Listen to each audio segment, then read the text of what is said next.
Okay, now let's come home now for the guys. The playoffs is still on. We're still waiting for the Tigers to open camp, right? Okay, but then while we're waiting to start seeing all the players and of course the list for that, we have the guys here at home still playing the Conference 6. But the Savannah Conference games that were played on Thursday. You have Kada Stars and Gombe Bulls 53-90, Plateau Peaks and Niger Porters 82-91, and Bochi Nets and Canopilas just teaching them how to play basketball here 85-44. We'll move to Atlantic Conference.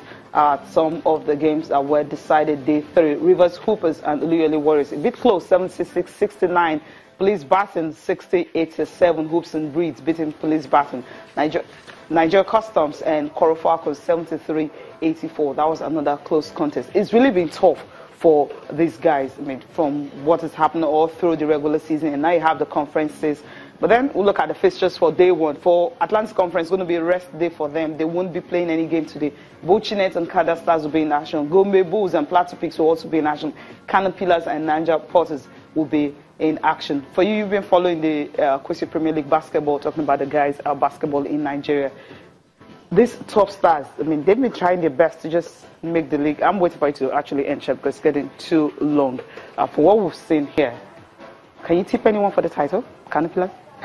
Most likely, they look good for it. They look good for it. They play so well, and they're very muscular, very efficient guys. So I think they look good for it. But you never know. And they always have ways of keeping some of their good players. They keep their good players. We have this regular caller on our show.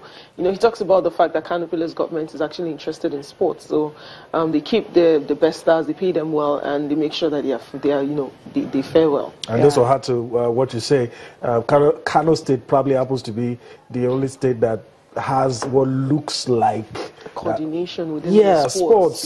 You know, maybe Lagos State is beginning to pick up, but I think Kano State seems to be, like basketball, handball, football. They seem to, have this. You don't hear they don't pay players or they're owing bonuses and stuff like that. So I think they're good.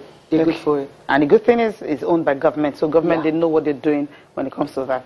Okay, now let's move on to the women. Talking about Florence Omagbemi, she's been, listed by FIFA as one of the coaches for awards. But then the thing is, well, I was thinking when I saw the fact that we have a Falconets coach right now, maybe they just say, okay, since they won the championship the last time, why not retain her? On the very day that FIFA, recognized her, she was nominated for Coach of the Year award. On that same day, we had a list that position is actually vacant. So, okay, we'll just take a look at nominations for the award. How if she will be able to, fit into this particular one. Talking about others that have been nominated in this same award and the achievement for the Coach of the Year, you have Olivia Echifani of France.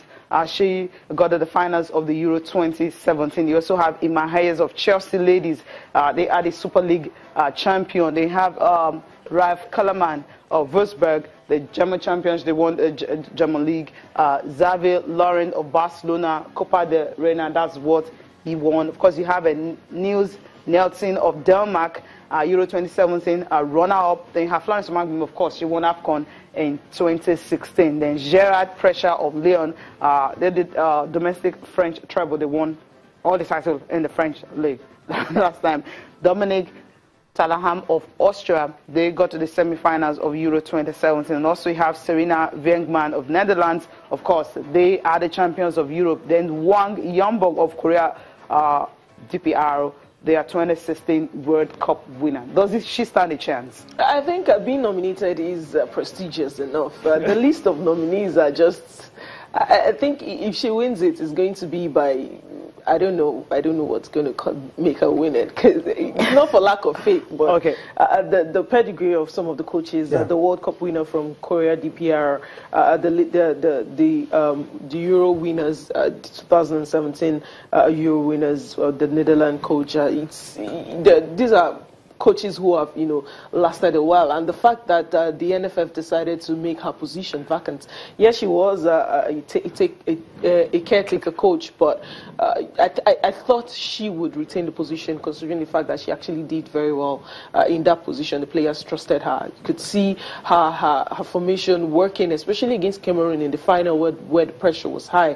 I really thought she had that position, but unfortunately, just like with almost everything with our football, there's always a change when there shouldn't be a change. Do you understand the logic? That's, I mean, everyone is questioning it on a day when FIFA thinks that she's good enough. You just remove her from the position. Do you understand the logic? No, I don't. Yesterday I'm like, okay, so why keep the position vacant? You have someone who the world thinks she's good enough, because of course this nomination was brought out by a panel of football professionals who know what they're doing, and if she's good enough to be on this list, why is she not good enough for the Falcons? Why are we looking for a new coach? And if you want to bring a foreign coach, they've mooted the idea sometime. I don't know if they're going to go ahead with it. You're probably going to have somebody in this bracket, or somebody who is not even here. Also, who is not even here? Who FIFA doesn't give that kind of recognition.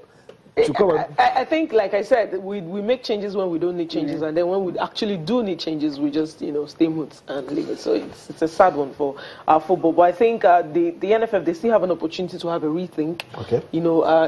It's really? Just to they do call her to the table and have a discussion and have an actual discussion and everything. It's very much possible.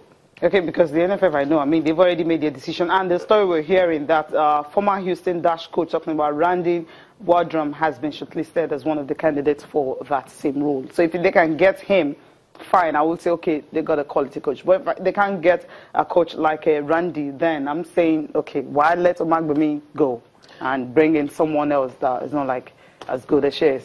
So they have to go for you have to the very best definitely right go now. for go for someone at the top. If it's not someone at the top, then you're selling us short.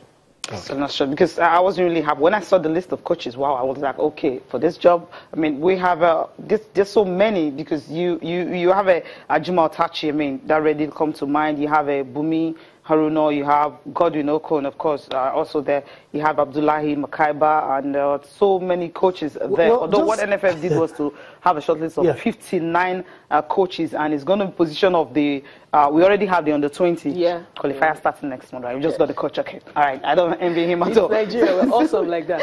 We have coaches for the national team, of course, talking about under-17, under-20, and also for the Super Falcons. So, and in all, we have like 59 that was shortlisted. I don't know how long they're going to go through all these 59 names that have been invited, screen out and all that. But I think it's going to take like forever. We have a championship next year, right? If they have 59 already, meaning they have shortlisted, removed a lot of names. Some of the names that caught my attention were the likes of Finidi George, Fidelis Ilechukwu of MFM. So I think we have credible names on the list. It's just left for the NFF to actually look into what is good for our football and not what is good on paper.